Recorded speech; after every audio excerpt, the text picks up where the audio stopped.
Muy buenas tardes a todos y a todas. Agradezco mucho la invitación a participar en este espacio de reflexión. Agradezco a los directivos de la FECODE la amable invitación a acompañarlos.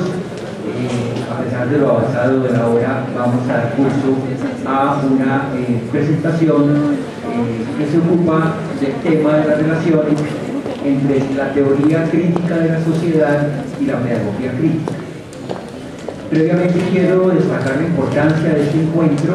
Yo vengo un poco de la universidad, vengo de una facultad de educación y me parece que es una muy buena ocasión para invitar de nuevo a un trabajo conjunto a todos aquellos que estamos vinculados al campo educativo, las facultades de educación, los colegios, escuelas, universidades, también organizaciones como el IDEC, como la OI. Me parece que en el contexto de lo educativo necesitamos integrar esfuerzos, unirnos, trabajar conjuntamente, y me parece que escenarios como estos son un buen ejemplo de ese espíritu plural, de ese espíritu abierto, de ese espíritu que invita a los educadores a encontrarse, a conversar, a escribir, a compartir sus reflexiones, su trabajo. Me parece que es el asunto más valioso de este ejercicio.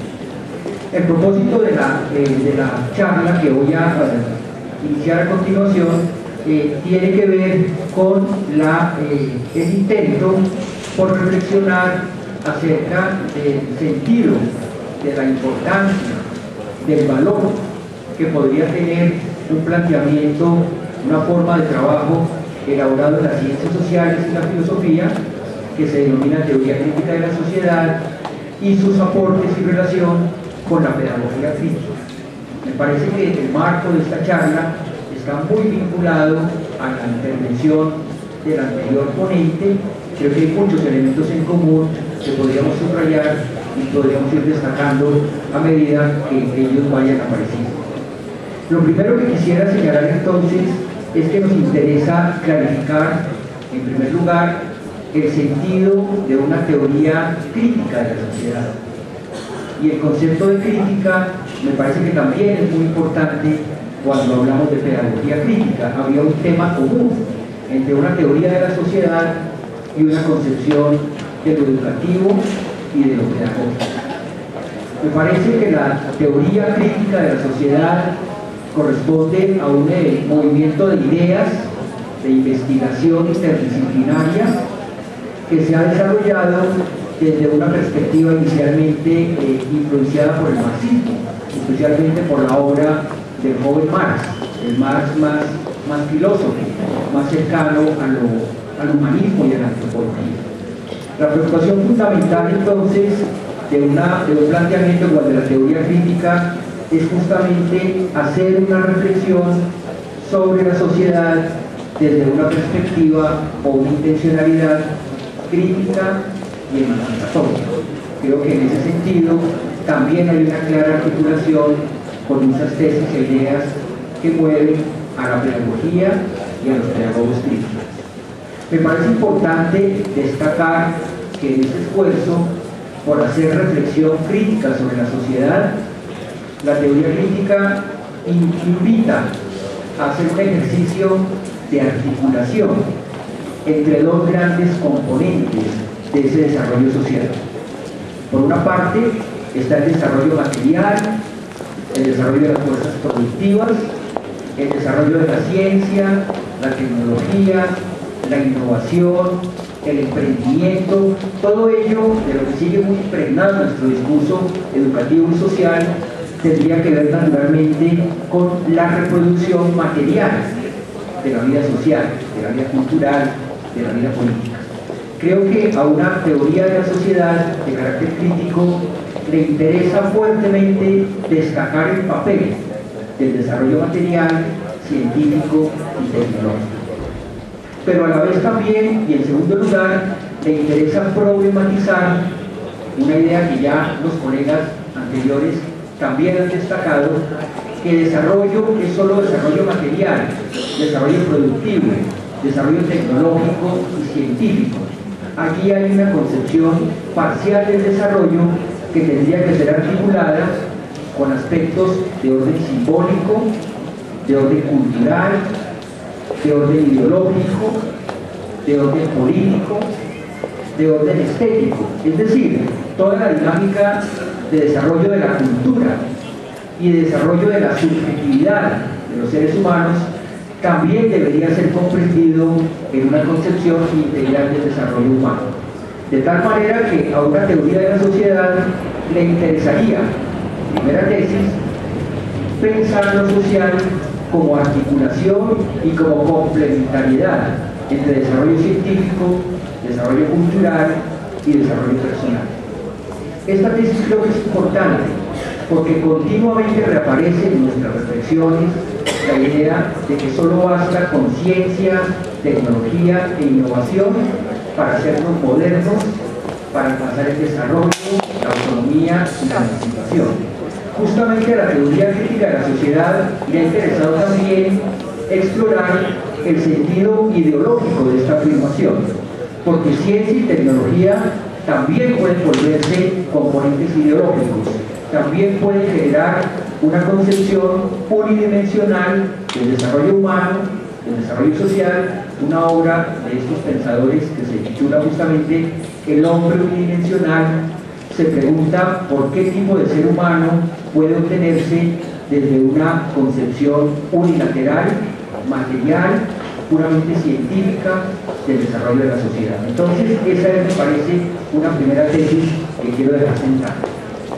En segundo lugar, a una teoría crítica de la sociedad que pudiera inspirar ciertas orientaciones para la pedagogía, para los pedagogos, para los educadores, etcétera, tiene que ver con cierta crítica que se ha hecho al concepto y al proyecto de la modernidad. Un poco, en cierto sentido, el tema que está aquí en discusión es esa tensión entre premodernidad, modernidad y posmodernidad. Un investigador mexicano que ha trabajado en México mucho tiempo ha destacado a propósito de eso el carácter híbrido de nuestra cultura, mostrando que en nuestros contextos somos a la vez premodernos, modernos y posmodernos, y todo eso confluye en una identidad híbrida, mixta, plural y diversa. A la teoría crítica de la sociedad le interesa también poner en cuestión cierta concepción del proyecto moderno, donde se sitúa la sociedad y claro, también se sitúa la educación. Esta es una concepción basada en una idea de sujeto. Un poco la modernidad nos ha legado la idea del sujeto, de un sujeto que es básicamente pensamiento, que es básicamente cognición, que es básicamente conocimiento, que es certeza. Y entonces, en cierto sentido, una teoría crítica de la sociedad quiere destacar que un concepto unilateral de la racionalidad humana, lo que yo llamaría tal vez una cierta instrumentalización de la razón humana, de la racionalidad humana, tendría que ver con suponer que una noción como la del sujeto, el sujeto moderno, ese sujeto que se encierra a pensar para salir de la duda, al modo de Descartes, por ejemplo, bastara para entender un proyecto de modernidad que es mucho más complejo. Porque hablar de modernidad como contexto para pensar la educación es hablar naturalmente de ciencia, tecnología, innovación y emprendimiento. Pero es también hablar de moral y de ética, y de derecho, y de justicia. Y es también hablar de estética, y de desarrollo expresivo, y de creatividad, y de desarrollo de la subjetividad.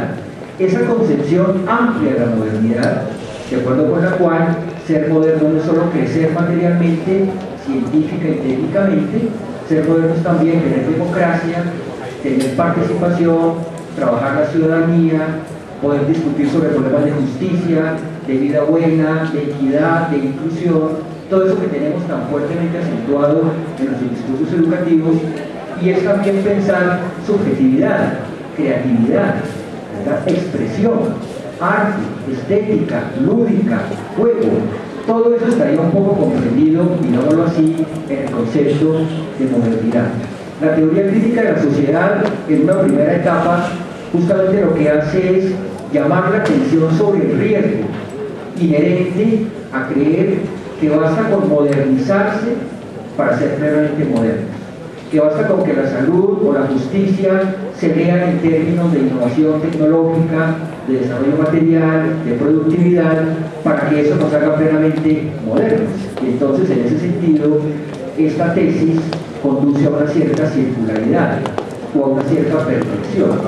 Una racionalidad que se le entrega solo a la ciencia y a la tecnología termina pareciéndose mucho a una situación de dominio, de exclusión, de ideologización y una idea de progreso naturalmente parcial, limitada y unilateral. Es contra esa tesis del desarrollo material como la idea cabal de desarrollo que la segunda etapa de la teoría crítica de la sociedad, y quiero mencionar brevemente como tercera tesis, entra a examinar. Hay dos problemas que suscitan un poco esa reflexión todavía dentro de este planteamiento de la teoría crítica de la sociedad. Primero, ¿cómo evitar el excesivo especialismo en que ha caído la cultura y la experiencia moderna? Como sabemos, el especialista es el que sabe cada vez más de menos, hasta que sabe todo de nada. Logra cierto nivel de especialización de acuerdo con el cual su conocimiento es ínfimo, y ese nivel de especialización nos crea un problema muy serio, y es que las culturas de especialistas, las culturas de expertos se cierran, se totalizan, se incomunican en relación con otras culturas que son también propias de la experiencia moderna. Y entonces una primera pregunta que habría que plantearse es cómo romper el excesivo especialismo, la tiranía del experto y del especialista, que sería en cierto sentido el logro más alto de la humanidad.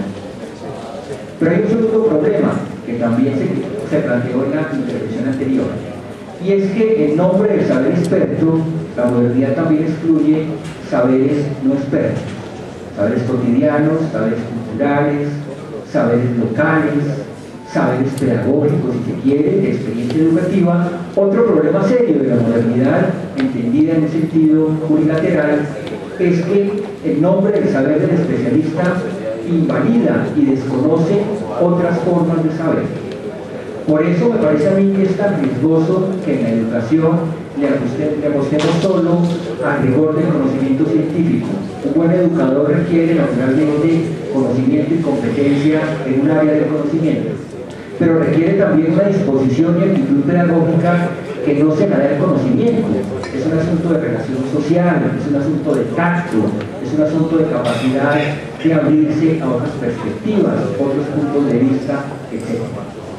Lo que la teoría crítica de la sociedad, en un segundo momento, quiere postular es que hay una racionalidad centrada en el conocimiento, en la experticia del saber especializado, en la conciencia y en la certeza subjetiva.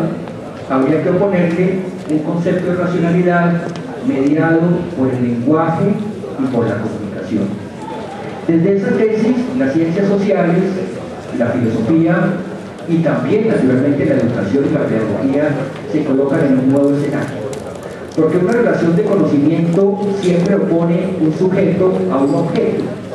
Y para una relación de ese corte, todo lo que se enfrenta a nosotros es objeto. Es objeto de la naturaleza, por ejemplo, objeto de explotación y de predación sin límite. Es también objeto del otro, porque en una relación de ese tipo, los otros son objetos de mi interés, de mi necesidad, de mi acumulación, de mi deseo. Una relación sujeto-objeto objetiva al otro. Lo cosifica, diríamos un poco en el lenguaje clásico de Marx, y cosificarlo es considerarlo como una cosa de la cual se puede disponer, como se dispone de un recurso natural. No sé hasta dónde la expresión de capital humano pueda tener que ver con una afirmación un poco cercana. El otro como capital, el otro como alguien de quien puedo disponer de sus saberes, sus experiencias, para simplemente capitalizar mi lucro o mi interés personal. Pero también una relación sujeto-objeto termina por objetivar la propia naturaleza, la naturaleza interna, que se reprime, ¿cierto? Que se inhibe, que no puede desarrollarse. Nuestra visión de la sexualidad, de la corporalidad, de la interioridad, termina también siendo cosificada. El cambio de paradigma que la teoría crítica de la sociedad postula al pasar de un ámbito centrado en el conocimiento a un ámbito centrado en el lenguaje y en la comunicación, querría decir que es propio del campo de lo social, es propio del campo de lo personal, de lo cultural, de lo estético, reconocer la mediación que cumplen allí el lenguaje y la comunicación. Explorar la experiencia del lenguaje es también poner de presente una cierta tesis básica que se formula acá, y es que puesto el lenguaje, sobre todo el lenguaje que nos permite comunicarnos, no el lenguaje distorsionado, ideológico, estratégico, que por ejemplo encontramos en los medios de comunicación, es una idea de lenguaje que al orientarse hacia el acuerdo y el entendimiento como posibilidad, abre el escenario, abre el espacio para poder generar una cierta tensión importante acá, en estos planteamientos teóricos, entre dos ideas. Por un lado se tensiona la génesis de los significados que cada individuo, que cada sujeto, que cada comunidad elabora, se generan en espacios y en ámbitos cotidianos, plurales, diversos, múltiples. Los significados son siempre diversos, múltiples, y en ese sentido tiene mucha razón la tesis postmoderna, que hablaba el colega anterior, que celebra diversidad, pluralidad y multiplicidad de paradigmas cognitivos, de valores, de posiciones sociales, de experiencias personales. Hay un aspecto importante acá, que es valorar y recuperar la pluralidad, multiplicidad y diversidad de significaciones que los individuos generan desde distintos escenarios y contextos culturales, sociales y personales. Pero está el otro tema, porque si nos quedamos en la relatividad y en la pluralidad, como que en cierto sentido todo pudiera valer.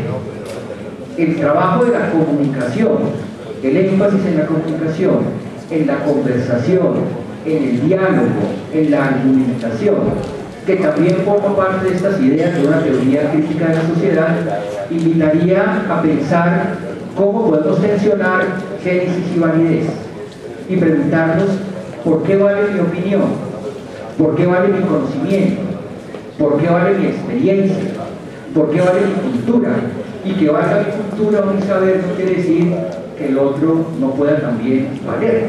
El tema de la validez está aquí en discusión, es cómo validamos experiencias, saberes, opiniones, criterios morales, paradigmas cognitivos, diversos y múltiples, en un escenario que de alguna manera invita a conversar, a dialogar, a tratar de entenderse con buenas razones y con buenos puntos de vista, asumiendo de todas maneras que para entenderme con otro no tengo que identificarme con él, ni ponerme en su lugar. Es entender a través de la diversidad, a través del reconocimiento de lo distinto, de lo múltiple. Allí diría yo, de alguna manera, está situada esa segunda tesis de la teoría de la teoría crítica de la sociedad, que invita a un concepto de racionalidad situado, mediado por lenguaje, por comunicación. Naturalmente que no son pocos los efectos educativos de una tesis como esta, que sería un espacio educativo donde el maestro tiene la palabra, pero también la da, ¿cierto? ¿Qué sería un aula donde se puede expresar el saber especializado del texto o del maestro, pero también se puede recoger la experiencia del no experto, de su comunidad, de su familia, de su cultura? Allí también hay experiencia y saber. Creo que es una idea muy fecunda desde el punto de vista educativo. Con esto paso al segundo punto de mi breve intervención, y es ya la pregunta por las prácticas educativas, la experiencia educativa, la visión pedagógica en este contexto.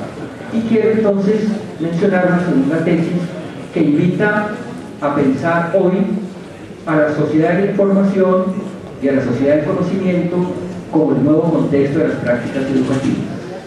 Ese término se nos introdujo en el lenguaje, en las teorías, en las maneras de hablar de lo social, y entonces encontramos que ese término de sociedad de la información, que naturalmente se asocia a otros términos, a globalización, a sociedad postindustrial, a sociedad red, a sociedad del conocimiento, como que se va configurando en un nuevo espacio donde habría que preguntarse por el significado de nuestras prácticas como educadores.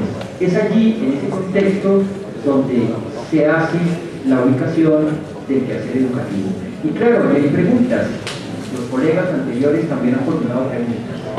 Por ejemplo, es lo mismo información y conocimiento, puede ser un poco un lugar común, pero sigue siendo una pregunta válida. Creemos que multiplicidad de información nos da necesariamente conocimiento.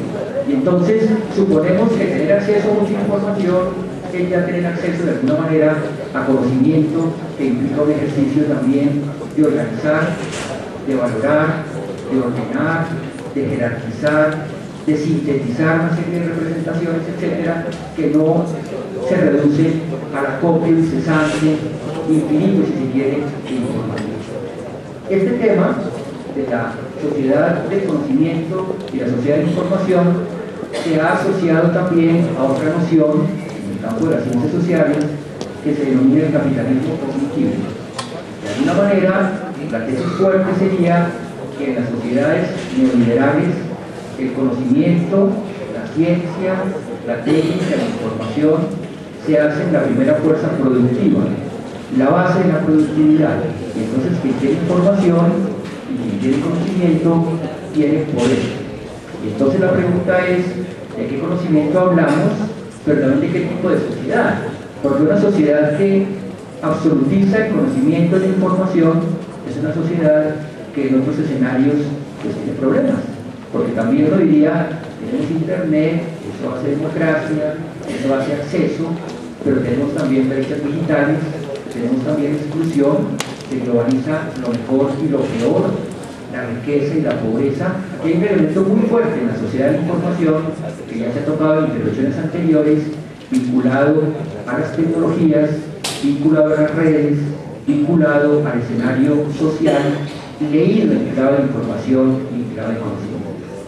Digo eso, con eso paso a un tercer punto, porque me parece que el contexto para pensar la práctica educativa hoy está ligado a estos escenarios de información y de conocimiento.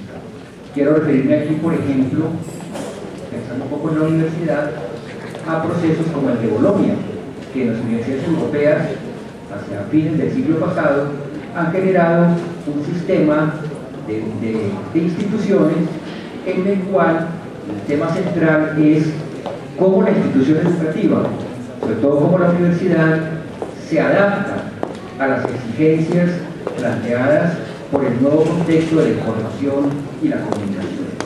Estas nuevas orientaciones ejercen un efecto muy fuerte en la educación, en todos los niveles y particularmente en la educación superior también.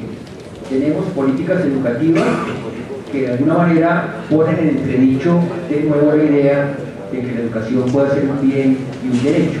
En el país hemos tenido una discusión muy fuerte en este contexto, ustedes la recordarán bien, entre una concepción de la educación con ánimo de lucro frente a una educación sin ánimo de lucro. Una educación con ánimo de lucro es una mercancía que hay que comprar y pagar, y que no tiene acceso a esos recursos, pues simplemente no se educa, porque el derecho mismo a la educación, el bien mismo de lo educativo, es algo problemático en una sociedad que hace de los derechos fundamentales simplemente recursos que hay que comprar y adquirir de una manera, digamos, selectiva, con una gran exclusión de un gran número de personas. En el caso particular de Colombia, me parece que estas tesis del proceso de Bolonia se han recogido en nuestra reciente reforma educativa, sobre todo en la educación superior, todo el tema de la ley 30, y de alguna manera también se hace evidente, por ejemplo, en las recientes formulaciones que invitan al país a asociarse a la OCDE, ¿verdad?, a un organismo internacional que fija políticas educativas que tienen que implementar. Una mirada a un texto reciente de la OCDE del año 2012 invita, por ejemplo, a tesis como estas: es educación en el contexto de la sociedad de información y el conocimiento. La necesidad de presentar nuevamente a consideración la reforma a la ley 30 de la educación.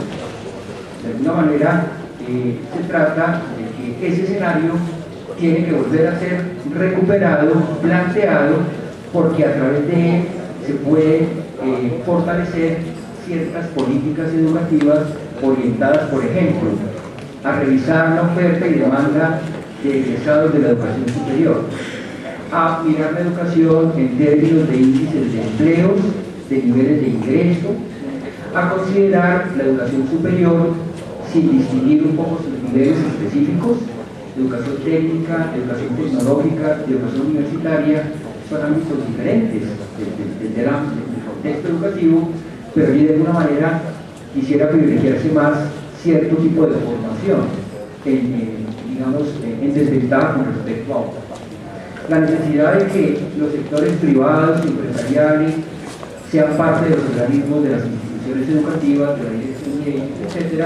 Me parece que en su conjunto estas políticas lo que están mostrando de alguna manera es cómo la reforma de la educación quiere afinar los procesos educativos, los currículos, los programas, la concepción misma del trabajo del educador, etcétera, a un contexto de sociedad que ha entendido que el conocimiento es el bien más importante, que es un valor en el que hay que invertir, y de alguna manera se trata de que las instituciones educativas, y particularmente la universidad, produzcan ese bien canjeable, vendible, comercializable como el bien fundamental.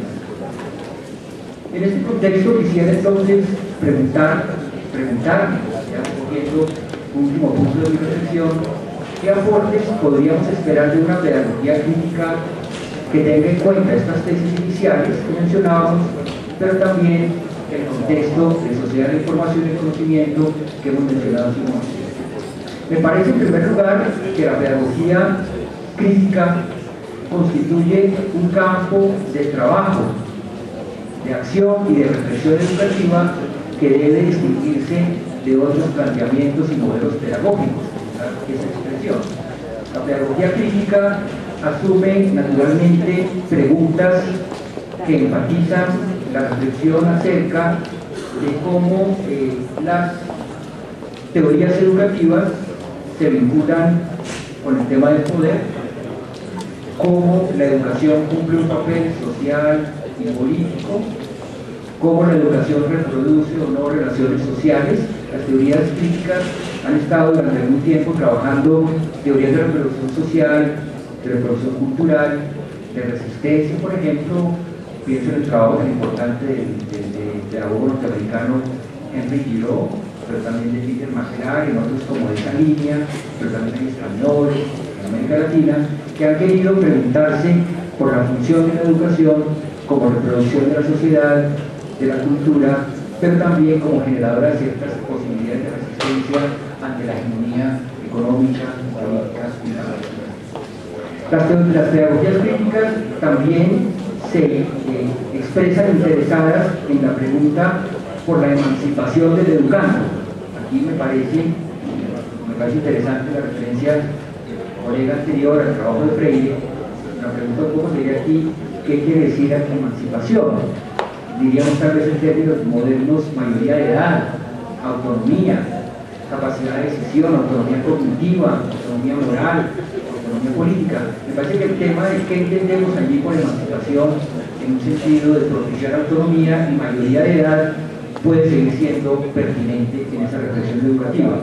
Naturalmente que esa autonomía tiene que pasar en todos los casos por un análisis crítico del contexto social donde están situadas las prácticas educativas y las teorías que se hacen a partir de ello. Me parece que a la pedagogía crítica le interesa indagar sobre las relaciones entre la educación institucionalizada y las estructuras económicas y políticas, especialmente aquellas que promueven la configuración de esta forma nueva de capitalismo desarrollado, que es sociedad de la información y sociedad del conocimiento.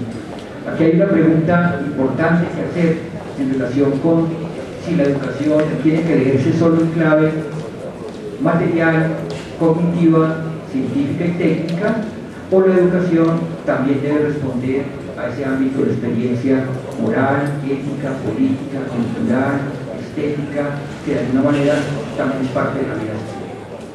Quiero mencionar una reflexión que en este contexto ha elaborado un pensador portugués, Sousa, quien en la pregunta sobre cómo reformular la idea de diversidad en general de la institución educativa. Él habla de una reforma de la universidad, una reforma democrática de la universidad, una reforma emancipatoria de la universidad, y en relación con ello pone en juego varias tesis que brevemente menciono. En primer lugar, dice él, es necesario que se redefina lo que se entiende por universidad y por institución educativa en general. Es decir, se trata de considerar que el bien que allí se produce, el que allí se construye, que allí se desarrolla, es un bien que configura un derecho para todos los sujetos, para todos los ciudadanos, y de alguna manera habría también que entender qué diferencia lo que se hace en uno u otro de esos niveles educativos, desde la educación inicial hasta la educación superior. También invita de Sousa, en segundo lugar, a modificar el sentido de lo que llamamos en la universidad la extensión o la proyección social. En un contexto de sociedad de la información y del conocimiento, la extensión se entiende sobre todo como acceso a un mercado de servicios que genera rendimiento económico, que genera ingresos y genera productividad. Una reforma de la idea de extensión implicaría aquí que la institución educativa se pregunte por cómo puede ella articularse y participar activamente en el contexto social donde se encuentra. Cómo puede profundizar preguntas por la democracia, la lucha contra la exclusión social, cómo la escuela o la institución reconoce el contexto donde está situada, no mira solo hacia su interior, sino que se pregunta cómo incidir, cómo articularse, cómo trabajar con distintos actores del entorno social y cultural donde ella está situada. En tercer lugar, sugiere Sousa una tesis que me parece provocativa: trabajar la ecología de los saberes, que de alguna manera contrasta con la tesis de las culturas de expertos de la sociedad moderna. Trabajar ecología de saberes quiere decir aquí cómo la educación y cómo la pedagogía tendría que promover diálogo y comunicación, volviendo a la tesis central del lenguaje como coordinador de la acción social, para que los saberes populares, los saberes cotidianos de distintos actores sociales puedan ser mediados con los saberes especializados que produce también la academia, como el saber escolar, como el saber formal, como el saber de alguna manera especificado desde la especialidad pueda articularse con otras formas de saber, y de alguna manera, sobre todo acá, está el tema de las ciencias sociales, de las humanidades, de la filosofía, del arte, todos esos campos que pareciera no contarían, porque no son vendibles en el mercado, digamos, de la sociedad de información. En cuarto lugar, sugiere de Sousa la producción y difusión del saber pedagógico. Me parece que en este caso el tema es cómo recuperar el saber del educador, cómo incentivar la investigación educativa sobre su propia práctica, haciéndola reflexiva, tematizándola, transformándola, interviniendo sobre ella, y también cómo se estimulan programas abiertos y plurales de formación de docentes que desde distintos niveles educativos puedan encontrarse, reflexionar juntos, producir conocimiento, compartir innovaciones, escribir, discutir sus producciones, de manera que haya una clara articulación entre distintos niveles de la educación. Dos ideas para concluir.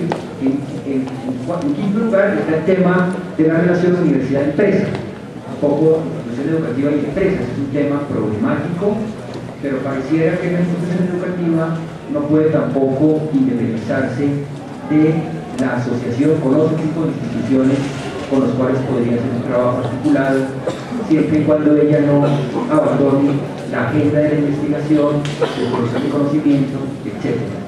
Y finalmente, frente al contexto globalizado, de Sousa invita acá a un ejercicio de trabajo en red entre escuelas, entre educadores, entre investigadores, de forma que se genere un tipo de globalización, pero no con la impronta económica y productivista que tiene, sino una globalización más bien de carácter solidario. De manera que, para terminar mi intervención, Yo quisiera señalar que, dada la preocupación por caracterizar estos rasgos de una pedagogía crítica, yo comparto plenamente las experiencias, las cuestiones anteriores. Me parece que el tema de la pedagogía crítica, estamos hablando de producción activa de conocimiento, actividad del lado de... Vuelvo un poco al tema, las relaciones intersubjetivas. Hay actividad, hay saber, hay experiencia del lado del maestro y del lado del otro, que también puede ser maestro. De manera que hay una relación activa, no es una relación tradicional de un maestro activo frente a un sujeto pasivo, allá hay que transmitirle, encontrarle saber o valores, etcétera, sino que hay claramente planteada una relación intersubjetiva. Me parece importante señalar que no habría que desconocer que la relación pedagógica está atravesada por relaciones de poder y que es asimétrica y que es desigual y que no se trata tampoco de romper esa desigualdad, pero sí puede tematizarse. Me parece que la distinción que propone la teoría crítica entre poder y validez diría que el poder no agota todo el espacio. En una relación que es también de poder y que es asimétrica, podemos examinar lo que allí postulan, que se expresan mirando su validez, mirando su valor, mirando su peso argumentativo, etc.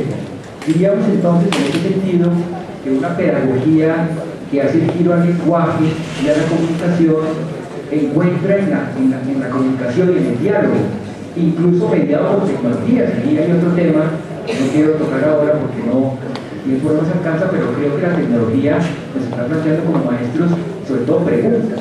Nos hemos, digamos, asombrado con el aparato, con la técnica en sí misma, pero no están las preguntas pedagógicas, no están las preguntas didácticas, no están las preguntas de cómo a través de esas mediaciones se construye identidades distintas en niños y jóvenes, se acumulan ciertos saberes que la escuela no recoge porque le da temor. Al maestro lo intimida la tecnología en el aula, me parece que va a competir con él, que es una amenaza. Lo que requerimos naturalmente de diseñar preguntas pedagógicas y didácticas adecuadas para entender la tecnología como un importante potenciador de aprendizaje, de desarrollo, de socialización, siempre y cuando pasemos de la técnica y la herramienta al uso pedagógico y didáctico que vamos a hacer de ella. Me parece que en síntesis lo que he querido compartir con ustedes hoy es simplemente una invitación que es para los maestros, pero es también para el país, en el sentido de reconocer cómo podemos mediar diferencias, intolerancia, absolutismo, violencia, negación de los otros, apelando a la capacidad del habla, del argumento, del punto de vista. Una educación verdaderamente liberadora, si queremos volver a Freire, tendría que explorar el enorme poder que tiene la palabra y que tiene el lenguaje, y hacer del escenario educativo un escenario para la palabra, para las palabras, una obra polifónica, diríamos un poco, donde tengamos muchas voces, muchas perspectivas y muchos saberes. Muchas gracias.